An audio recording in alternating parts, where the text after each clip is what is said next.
is Steve and Rachel from Cellar Designers Group. We are here in beautiful Huntington Beach, California, where we have built a very interesting wine cellar. And why I say interesting is what we did here was had to replace everything within this wine cellar because of mold. And we talk about this a lot on a couple of other customers is, 30% of our business is coming into customers' homes that have had problems with mold from builders or other wine cellar companies not knowing how to build this cellar correctly. So we're really excited to show you kind of what we did over here.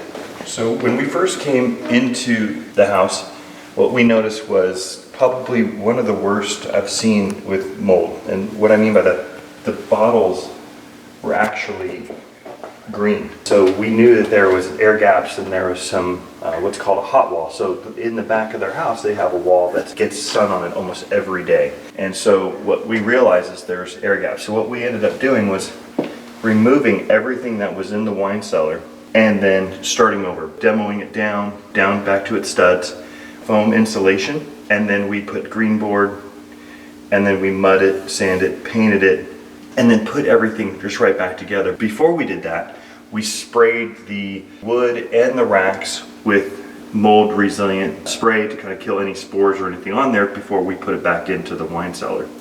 We changed out the cooling unit there was an oversized unit from Whisper Cool.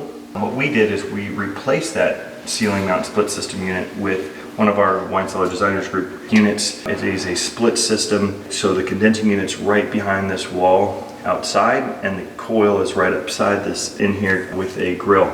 So we're able to have a more efficient, quieter unit that will be the perfect size for and efficiency for the room here to be able to last for 10 plus years with proper yearly maintenance.